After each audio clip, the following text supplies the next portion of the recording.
Yeah, baby. Welcome back to the show. This is the IPA Drunk Talk Show. Ow! I am Star Fredo. And to my right is K.B. And to my right is Amazing House. And to my right is Samo Ramaka. And to my right is I don't got nothing to say this time. Welcome back to the show. We want to salute all our newest subscribers, everyone that's showing us love, support. We love you guys. Hold on, how many subscribers we got? What? 124? That's it. 124, baby. And what episode this is? Episode 7. That's right. 7? Lucky 7. Does that mean we're winning? We definitely are. We're definitely winning. And we also want to say, you know, anyone that dislikes, leave that comment and let us know what you dislike about the show. But other than that, hold on. If you don't leave the dislike, guess what? We don't know who messed up, who said what, and we're gonna be pointing fingers at everybody. That's right. Every comment matters. Really Even the haters. yeah, we love them haters. We love this love. It gives us the fuel to go even harder. Stronger. Yo, so how's everyone's weekend? My weekend was sweet. I couldn't complain. I spent time with the family. Did a little bit of side work. But I tell you this, the pocket is full and daddy's happy. So, hey, what can I complain about? Can't complain about you guys. Mine was great. Memorial Day weekend. I had a day off, some schoolwork, and after that, definitely needed an IPA. How about yours? Hold on. You didn't get no burgers, you ain't go to no cookouts. People are cheating nowadays. Well, my weekend was like every other weekend, working hard, supporting our show, keeping that production going, and a couple IPAs. What can I say? That sounds like a good week to me. My weekend was trash. I didn't get to no barbecues. I didn't get no food, no burgers. Damn, I'm telling you. Brother was hungry, but it's okay. Damn. Don't worry. We got you on the next one. About to eat after the show. And tonight we have a special guest. Who we have on tonight? Squeegee Luigi! And he's not from the Mario Brothers, so remember that. Yeah, But we got a special intro for Squeegee Luigi. And I'm like, woo!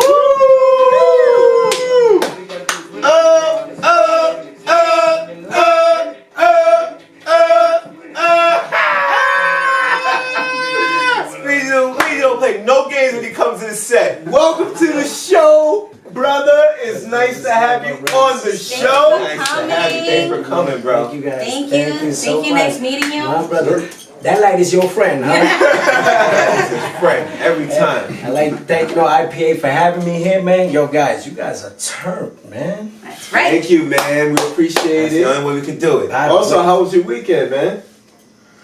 I gotta be honest. I had a couple of Henny shots. Hold on. Yes? No IPAs? What do we got here today? I was gonna get to that. There we go. I was backstage. I had about 4 of them already. Man, them things are good. And what kind of style we got today? Hold on. Hey, style. Let me pass those out. Yes, sir. Yes, Oh, sir. you got one? There you go. Thank you, guys. Thank you. You got, hold up. By the way, Oh, damn. You're the one guy. Here, hold on. Can we get a little toast in there? That's right. Welcome to the show, brother. Yeah. Welcome to the show. Thank you. So, all right, when we start the show, usually, we do a little rating. I know you're probably up on it, but we're going to do a rating when you're in it. So, everybody, let's just do a little taste test. Wait. Can we Can we all agree that we all like this style? Wink. my favorite style. There you go. Yo, salute. Dog and dog. Whoever made this name. Let me turn mine around. Oh! Doggy style. My bad. I need to rate this first. We gotta rate. All right, let's start with House. I don't know. Should I give it a 6 or a 9? Oh man. Well, hold up. You caught it late? I'm thinking about the doggy style. That's far from the. Never mind. So let's roll with Sama. What you rating this beer? All right, we've all been. This is our 7th episode. You know, we've had plenty. This one I'm gonna give about 8.5. It's smooth. You know, it doesn't hurt the stomach. You know, it's not irritating. It's actually pretty good. It's very tasty. Well, thank you. That sounds pretty nice. Makes me want to drink. Drink some more. KB, what we have? My opinion on it is, it's nice, it's light, it's not too strong, nice and hoppy. The name in itself, it's gonna make me want to give it a 10, but I'm gonna give it a 9.5 just because I feel like a 10 is just, you know, me just giving it a little too much. But a 9.5 I think is perfect. What you think about it? All right, I'll give this. I'll give it the same rating, 9.5, because no IPA is perfect, but it comes close to perfect. It's really smooth, and I love the aftertaste. It's not so bad. Okay. So yeah, 9.5. Squeegee Luigi, what we got here? Man, I'm gonna tell you right now. After the fifth one. After the fifth one. This is my 5th one. I'm telling you, I'm going off the Richter scale. Y'all only rate the 10. I'm giving this 100. Not bad. Look at that. That's our first 100 on there. What can we Yes, say? sir. 100. Keep it 100. Y'all We gotta, toast to that. y'all gotta go We get can it. toast to that. We can toast to that. Now, Now I'm gonna tell you why. Tell us. Man, it's just like that doggy. It's fine and dandy. all right. Now, before we start the interview, we also want to introduce Squeegee Luigi, former bad boy for the Yankees, writer, slash actor. Damn. Plus, Damn. plus, You have time? there's more. There's more. He has you have a foundation for children, right? Yeah, Squeegee's Children's Literacy Foundation. All right. For 5 years now, and Wow. giving back to my community, to Latin and African American kids, and donating book bags, school supplies, and Christmas toys for them and Christmas That's Day. amazing. Yo, I'm gonna tell you this right there. We gotta toast to that. We definitely Definitely. toasted to that. And that's 100. That's a That's 100 definitely there. out there. Now, where I want to start is, how did you become a bat boy for the Yankees? Oh wow, man. That's a good question, man. I've been asked that a lot, but 1998 was my first year with the Yankees. When 97, I was a Yankee fan. And where were you living at this time? South Bronx. Okay. And we're on the Dirty 30, St. John's Avenue, and Kelly Street. You know, Okay. it's a bad neighborhood back in the days. Bad. So I wanted different for my life, and I wrote a letter to the New York Yankees with the help of a lady named Tina Lewis. She was a bleacher creature, and she ran like a whole section. But wait, what's a bleacher creature? That's right. That's crazy, right? What a creature. Bleacher creature is all nationalities: white, black, Latino, green, purple. It don't matter. Everybody's together because of the love of the game of baseball and the New York Yankees. All right. So these are the fans that ring the cowbell, get the whole stadium going rowdy. Wow. Oh, Oh, so you guys are the ones. She was part of the crew getting the wave going. Yeah, Baby. no bleacher creatures don't do waves. Oh shit, my bad. Wait. No. Good. We saved the wave for shade. That's for the Met fans. Oh shit. Oh shit. I got my Yankee hat on today, I guess. all right, but please continue. Yeah, so, I met this lady, my friend, I went to a game in 97 with my friend Alex, neighborhood friend, and he cursed her out. And we were sitting in a seat. I was about 13 years old. And, she got us kicked out the stadium. That's how much power she had, because he used profanity. But I learned from that when I went home that day, and my mother was like, back then the seats were $3. She was like, why you back home? So, Alex messed up. So, now I gotta watch the game from home. He was one of those friends, huh? Yeah, one of those like Don't bring him around. Alex, I still love you though. Yeah. But you know, I learned from that lesson when, you know, I felt guilty inside that I had to go back the next day to apologize to this lady. Oh. I never knew that I would find her again because there's, you know, 55,000 fans in the stadium. I was just praying to God that I would go get another ticket, ask my moms for $3 more and go see if I find this lady. God had it in his plans that I found the lady in 97. 2 weeks later, I went to the stadium. I told her, you know, I'm sorry on my friend's behalf. She said, you're a real good kid for coming and doing that. And I told her what was my dream, you know, to be a part of the Yankee organization. So I'm not as a bad boy, just wanted to be a part of the organization. She said, I can make that happen for you.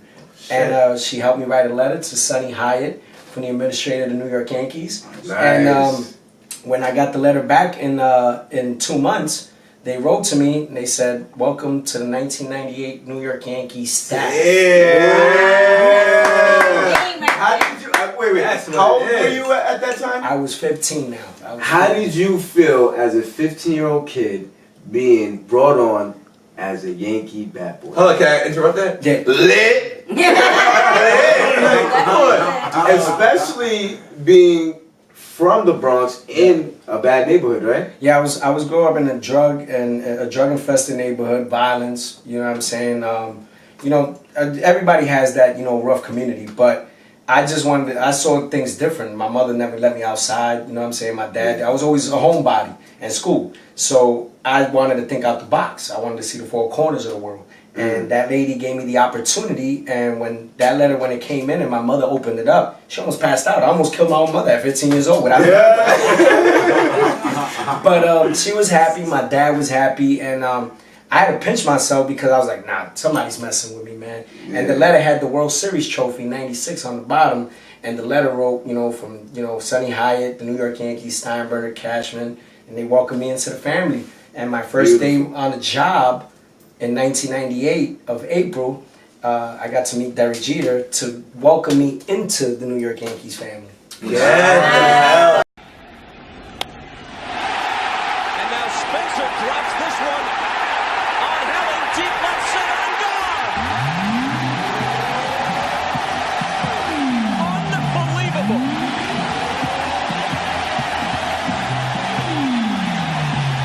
The game's first hit.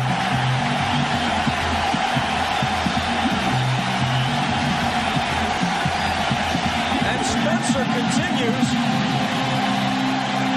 his Roy Hobbs or Shoeless Joe act. Well, we talked about Helen's fastball. Well, this one he gets in the middle of the plate. And watch the location, middle of the plate and up a little bit. And Spencer puts a charge into it. And the fans aren't going to shut up until he comes out. Did you see the look on his face when he connected? His mouth popped wide open as if to say, wow, look what I did this time. The first day on the job, he looked me up and down. He didn't know my name. He said, what's your name, kid?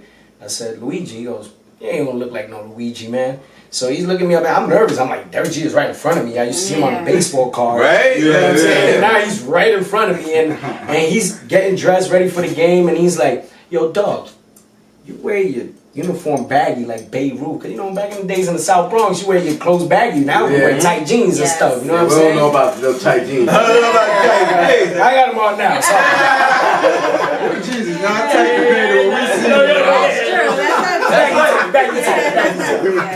But, you know, Chief looked at me and he goes, dog, man, you look like one of them window wipers, Squeegee, man. That's you.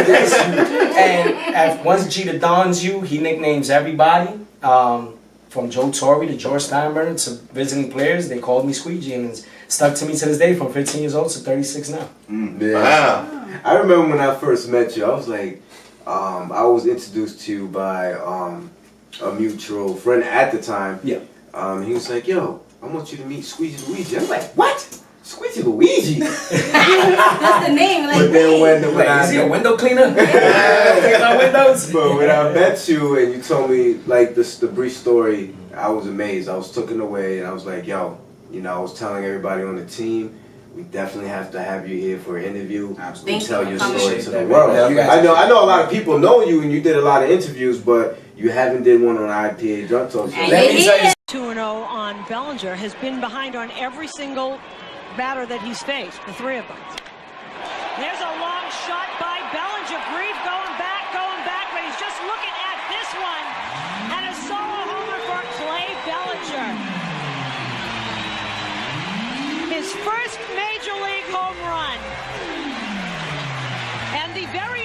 Louisville fans at Yankee Stadium are giving him a standing ovation. See, they know this. This is amazing. Everybody in this place got up as that ball left the park. A standing ovation for Clay Bellinger. His first Major League home run after 10 years as a professional. Yeah, you can smile. It's okay. It has often been asked, what do you do in a midweek day, 3:30 in the afternoon in Oneonta, New York? You watch the Yankee telecast and you pull for Clay Bellinger to life. You're gonna have people that don't like you and like you. The people that don't like you, turn them into your #1 fan. You know what I mean? And it makes sense. Food for thought. It makes sense, makes sense because, you know, if you feed negative with negative, you're never gonna get a positive out of it. Yeah. So the same way they say, like, keep your enemies closer, you know, and your friends close. Yeah, that's you know, true. the same way. And just as Wait. I'm sorry. I think the IPA is getting to you. we get into philosophy. We get into philosophy. Wait. All right. You keep your friend close. Here's a good question for With your you. enemies closer. The traveling. Yeah. The traveling. No, it's That's okay. what she travel with that No, team. she said it You know? backwards. It's alright. It's alright. It's alright. No. We like to catch each other in the IPA moment. That's right. We are definitely in the IPA moment. Oh, yeah. But a good question to Definitely. follow, you know, with the conversation is, how was it traveling with the team? You know, and what would be the advice that you would give to other people in that position of trying to be a bad boy? Oh man, the traveling was fun. I was 15 years old, getting to see different states, different cultures, different food. We were rock stars, man. These Yankees flew. Listen, after a Yankee game, a home game, you get a police escort on 2 team buses. Oh, shit. You know what I'm saying? Going straight to the plane. You don't gotta go to no airport or nothing. Luggage is getting put on the plane for. All you gotta do is wear a suit, get on the plane, and have some drinks on the plane. Nice. And on top of that, then you got a traveling secretary coming around with an envelope of $1,200 for everybody for your meal money. Did you drink on the plane? Oh yeah, I was a I man. was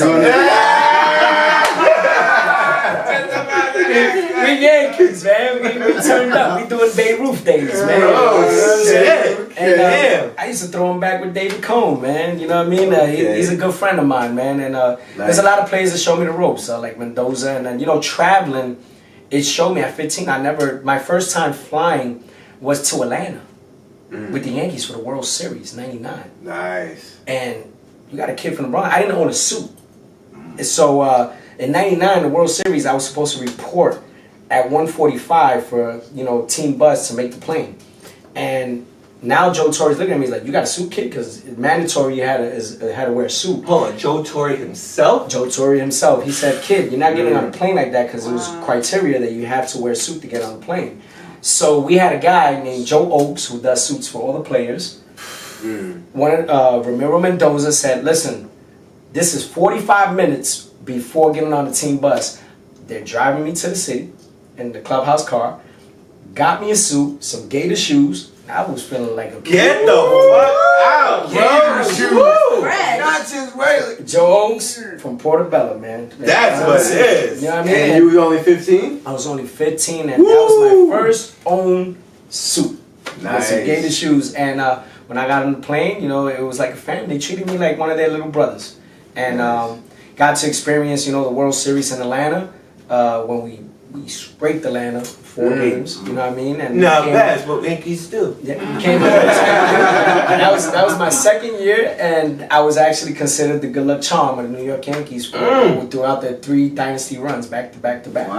Nice. All right, So I was gonna ask you the question about your favorite memories, but it seemed like you just went down You went memory down lane. memory You got it, Hey. The IPA is not got me going down. I don't know if it's IPA or what. I felt like I went down the lane with him. You were part of 3 champions. 3 World Series, yes. 3 historic World Series, yes. Nice. 98, we were 125 wins and 50 losses, the greatest team in Murderer's Row. Compared to Lou Gehrig, Mickey Mantle, so I'm part of Baseball Hall of Fame history. All right. Nice. 98, that was our back-to-back against Atlanta. We swept the Atlanta team that always goes to the playoffs consecutively. So we were considered the greatest team of the decade. That's right. And then Can't forget 2000 when But we we still are, right? scraped the Mets. New York? Well, We still That leading Subway? in. the Subway Series. Subway Series. We're Yeah. still winning in World Well, we Series. won in 09. We won in 09, but they haven't done it the way Squeegee's done it back to back. But I think they need to hire me back. And let's get this dynasty going. Get it back. Get it back. That's it. Back. Get him back there. That's it. Well, maybe this time to start coaching them or something. I don't know. That's my opinion. You can't be So- Special Gotta advisor. get it. special advisor. That's not even bad. That sounds even better. So, when was what was the last year you spent with the Yankees, and tell us why you ended up leaving? 2005 was my last year. That was my 8th season.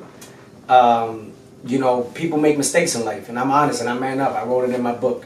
I was young. I was into, you know, the lifestyle, the women, the cars, and What is the name of the book? I'm sorry? Clubhouse Confidential. Okay. It's on Amazon. It's been out 5 years, published by St. Martin's Press. All the players knew about it, the organization. Did they feel any way about the fact Definitely check that out Yeah, too. check that out. Only one player, A-Rod. You know, A-Rod.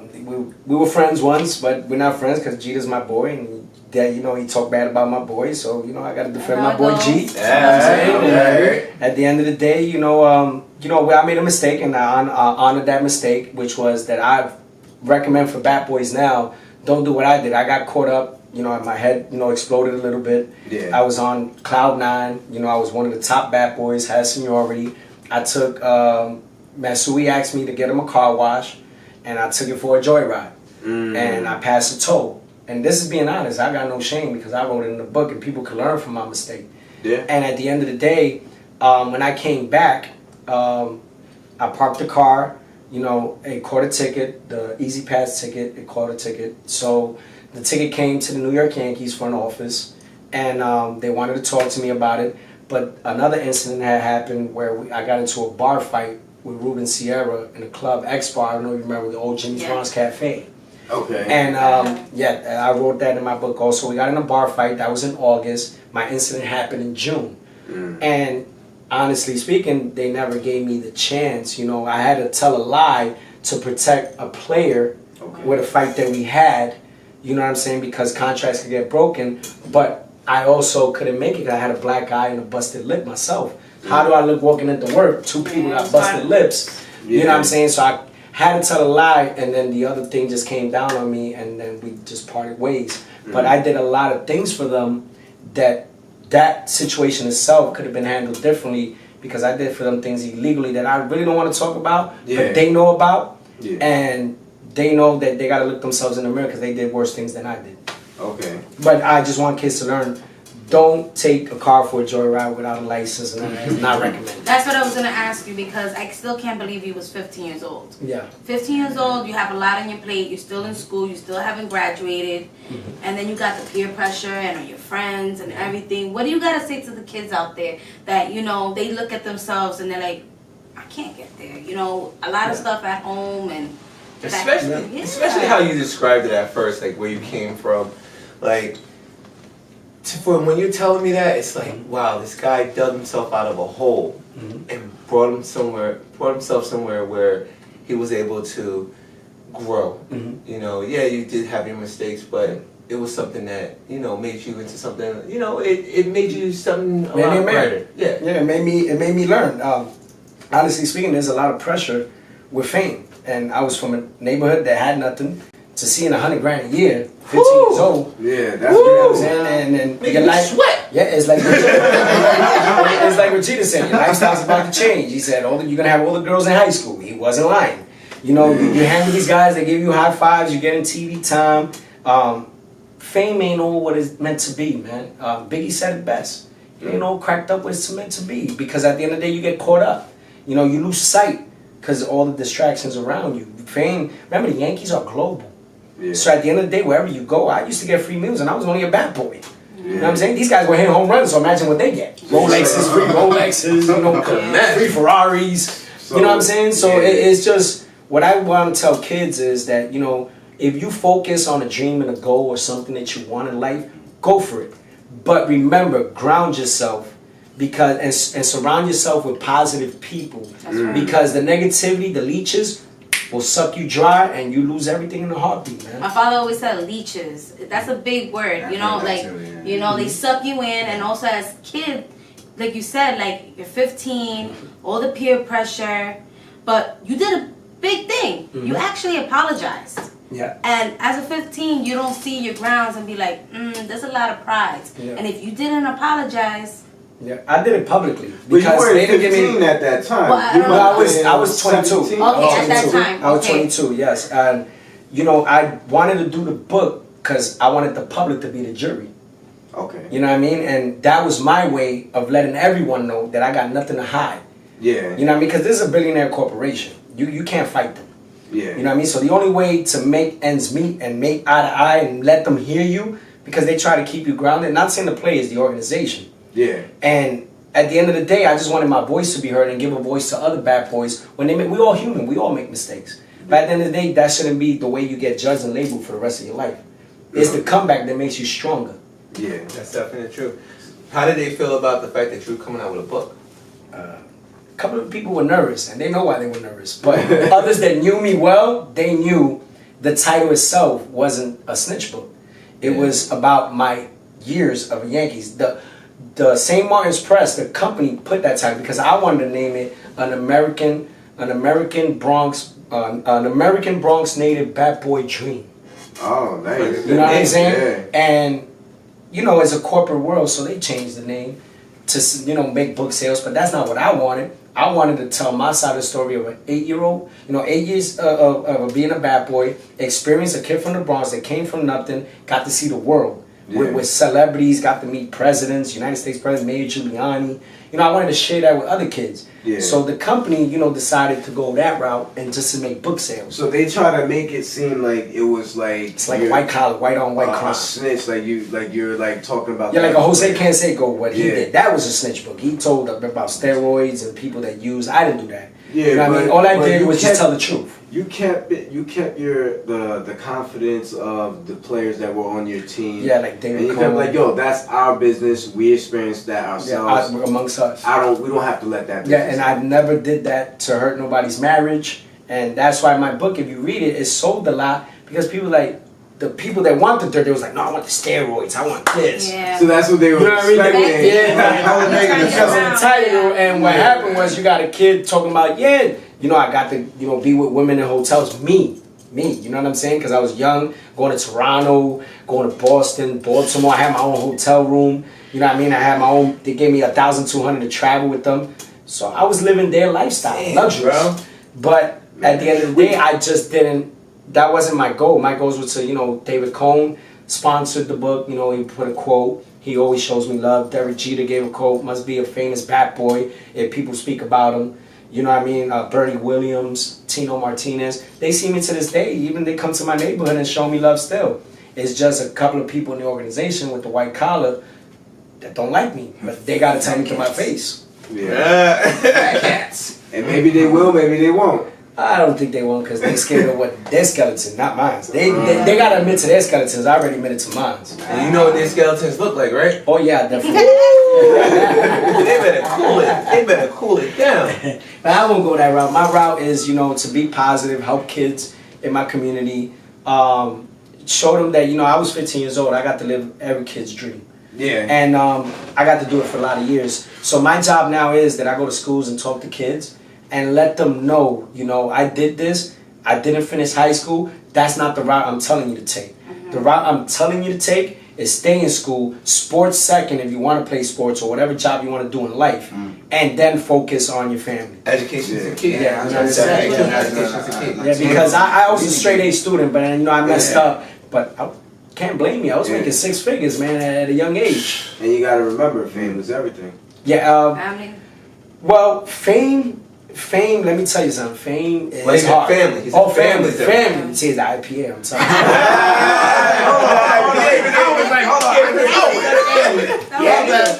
all had a brain fart for a second. This is why I've been drinking David Cohn whiskey. But yeah, family is everything. Family is definitely everything. And I got 2 beautiful kids that I'm raising the right way. One is an artist. He's 10 years old. He draws. And the little one, 6-year-old Steven, he's a boxer. Look at that. Most of the time when you hear something about their kid being an artist, they think rapper, singer. Yes, no. You know, they totally forget the whole drawing aspect. Everything. He loves, he loves to draw. That's something Man. that people love to do. I was showing you earlier before we got on. It was super, yeah. And we showing pictures because that's what I like to do, motivate kids, because I never had that motivation. I never had no one guide me the right way. I was always looking out the window and seeing bad things, and I said, I don't want to do that. So, like, having that experience, being a part of the Yankee organization, when that ended, is that then when you wanted to start the foundation for kids? No, what inspired me really, so that's a good question, man. What really inspired me is Derek Jeter and Posada. I was a bad boy, and I used to help them organize their foundation. Jeter has a Turn 2 foundation now for 20 years. He helps kids all over the world, Latino and African American. And Posada helps out Latino kids, handicapped kids. And they raise like over $1 million, these guys. And they don't, and every penny, these two guys, it goes into these programs for these kids. And I was 15 years old to 22 years old that I used to help Jeter all the time with it and go to his events, attend his events. And Posada, and something clicked. And when I was 22, I said, I want to do the same thing they do. And I made it my obligation to save money and start my own foundation called Squeegee Children's Literacy, because Jeter gave me the name Squeegee. And I did it legally. It's on Google. It has all his papers, all his the IBN numbers, everything is there. And every penny and every donation that I have gotten from people from Facebook all over the world for book bags and books and school supplies for kids is amazing. And seeing these kids smile that are less fortunate, dog, you can't buy, money can't buy that. I have to support what you just said because it just clicked me that actually I work for an organization. It's a non-profit organization. And actually Derek Jeter has been, thank you. I work with children with autism, and he for HRC is a really big company. And thank you. I appreciate it. Jeter's a real guy, man. He could see a kid. I remember one time. Makes a difference. I don't want to go off topic. I know the IPA is kicking in a little bit. But I'm gonna be honest. There's one thing that you just brought me down memory lane, House. And Jeter, one time I was walking out the clubhouse door, and the old Yankee Stadium, and there was a kid with a tube down his throat, and he's in a wheelchair. It was so sad to see, man. I mean, he probably a changed man now, but that hurted me. But seeing Jeter step up to the plate, and he was walking to the batting cage and just take a picture with that kid, sign a ball, take pictures with the parents were crying. When Jeter put down his bat, his glove, he said, I got time. That's awesome. That's why Jeter's I got down to that. That's awesome. That's why Jeter's makes a big difference. That's a real man. He don't let the fame get to his head, and that clicked to me. Let's salute Jeter. Thank you. Yeah, absolutely. Jeter. IPA Drunk Talk. And we want to salute you for building this chosen foundation and organization. And you know, supporting the kids in the neighborhood, getting them school supplies, book bags, and all that. That's a beautiful thing. And we don't really see that much in today's society. Yeah, and that's why I call out celebrities. It's okay that you do Manhattan, you know, other states. What about here, the 5 boroughs? What about, beside Manhattan, what about Queens, Brooklyn, Bronx, and Staten Island? The poverty. That's where it's really at. That's where you really need to hit these programs. You know, the PALs. It's not, like we were talking earlier, and we said, in PAL, 500 kids in a community of 5,000 kids get picked to get into the program. What about the other 4,500 kids? What, they're not good enough? So leave them out, and these 500 are going to progress. How you don't know about one of those or 10 of those or all of them out of those 4,500 could be equal and better as those 500 you just pick and become something in life.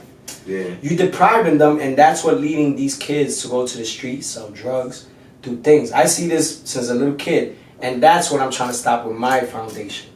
Is have these kids keep their dreams and hopes alive, stay in school, and don't worry if somebody tells you no, keep fighting. That's it. We salute you for that. That's good. That's definitely a good message. Definitely a good message. But you also do a little acting, right? Yeah, you're on a couple of web series. Who's your you're on a couple of web damn serious. About the next question. It seems like the Bat Boy made it a little further. That's all that TV time. Yeah. What made you want to cross over to acting?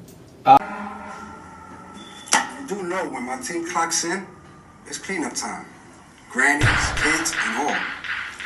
I don't give a fuck who gets it, Crown. As long as you get that bitch. Addresses, facial picture, and a half of 50.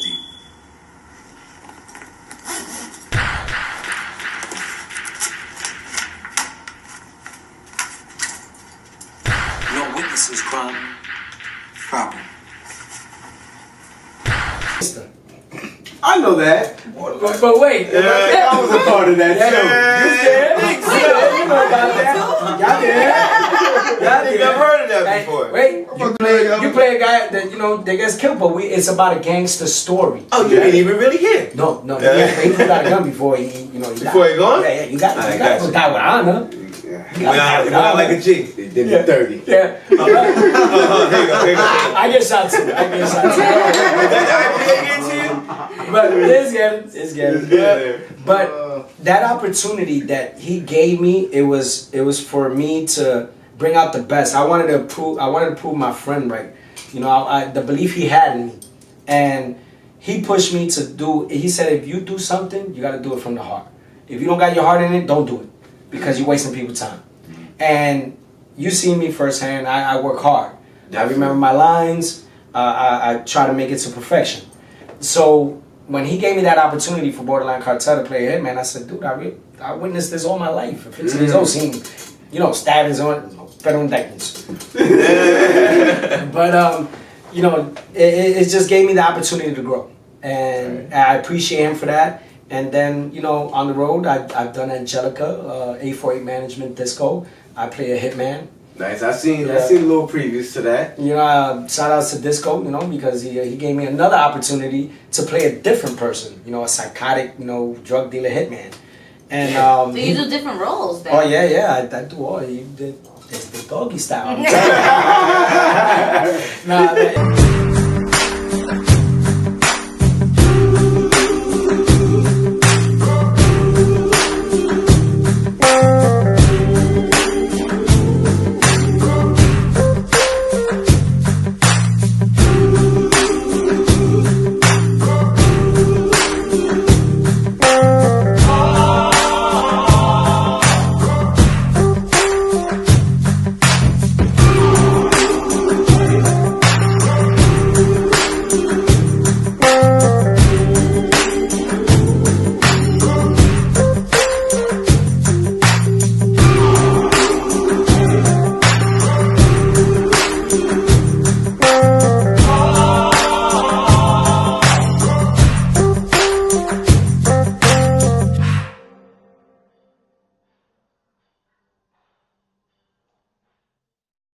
Wait, we're not doing porn.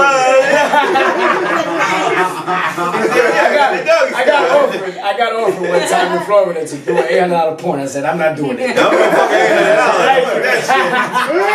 $800. You gonna have me on tape for that. I would have been divorced. But it's just acting is beautiful. It lets me express my art. I was actually influenced by Tupac Shakur. Okay. That was my favorite rapper, so I guess we agree on one thing, huh? Yeah, a lot of things. And Tupac, I've seen a lot of his movies, Above the Rim and all of that. I study him before I do anything now. Every time to motivate myself, I read my script and I take his little things that he's done, his little gimmicks, and use it to my talent and put it into my character. And he's not only was he a great rapper, he was a great actor too. Yeah, he's and writer. Statistically, great all-round guy. Yeah. 24 years old, accomplished poems, rapping, movies, and a foundation. Yeah. At 24. And everybody's amazing. Right? And then everybody's like, oh, this legend. He was so beyond life. He was so young, and he had so much ambition to becoming something bigger and embracing the world and just giving back to society. Yeah, he gave it all. He had his heart in everything. You know what's great? Dealt the wrong card. You know Dealt the wrong fucking card. You know what's so great about that is that he's still inspiring people to do great things as he did. Now, to this day, that's a legacy. Definitely true. Mm-hmm. That's a legacy. When you dead and still can inspire others to believe in hope, not in rap, not in fame, to believe in your dreams. Now that is an impact in life. That man deserves a statue somewhere. Yeah. He definitely does. Yes. But I know he has a school. Yeah, he has a school for arts and stuff, but that's cool. But that man deserves something where kids can look and go somewhere, just like they have, you know, for Abraham Lincoln and all Even this. Rocky. Why not us? Even Rocky. Never Italians, you know. Why not the African American and Latino? Like we have Roberto Clemente. Why we can't have Tupac Shakur? And that's not just a park. That's not just a park. I believe in unity. Division. You know what I'm saying? No, you're right. Definitely. So tell us some other films that you been in. I was in I'm doing now Tell you something, young lady. You shouldn't be roaming around this city late at night. Why not? Is this something you're not telling us? Nope, but I will tell you this. This world ain't shit.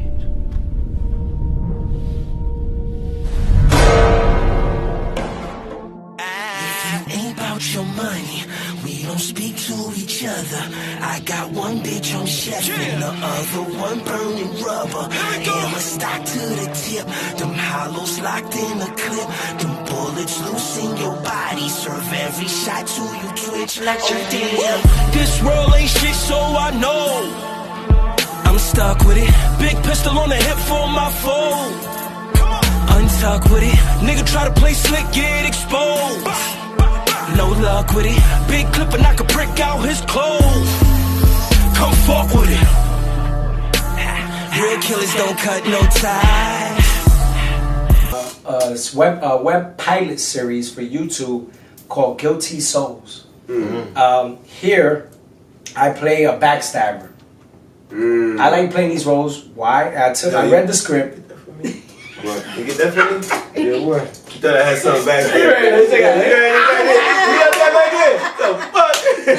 So I was lost. I'm like, yo, what the fuck? I call that. It's the hard. I'm like, get what? What? You had a bug on your back. I'm over here like, what's going on? It's like me, see? 5.5. But you know, it's again like Disco gave me the opportunity. I read scripts before I take roles. Yeah. And if I feel I can do it and it makes sense in life and there's a message behind it, I'm gonna do it. Just like, you know, back again, like Pod did. You know, everything he did was an essence of art. So at the end of the day, I want to do the same thing like him. So playing this backstabbing role in Guilty Souls is like what we live in New York City. Everybody has hatred in their heart right now. Yeah. So everybody's cutting each other's throat to get to the top. Crabs in the barrel. You know what I'm saying? So Disco brought that vision to me, and I said, I want that role. Because why? Even though people know me in the neighborhood for being a nice guy, I never backstab anyone. Yeah. I feel that people will pay attention that is, you know, Luigi Squeegee, Yankees, and you know, the platform I have, and maybe shed light to that topic of what's going on in New York City. That's why we calling it Guilty Souls. Nice. Shout out to 848 Management. Nice. Yeah, and you've been in a couple other films, right? Yeah, Short I've done some extra, you know, work on Homeland for the TV series. All right. I played a protester, you know, not my president.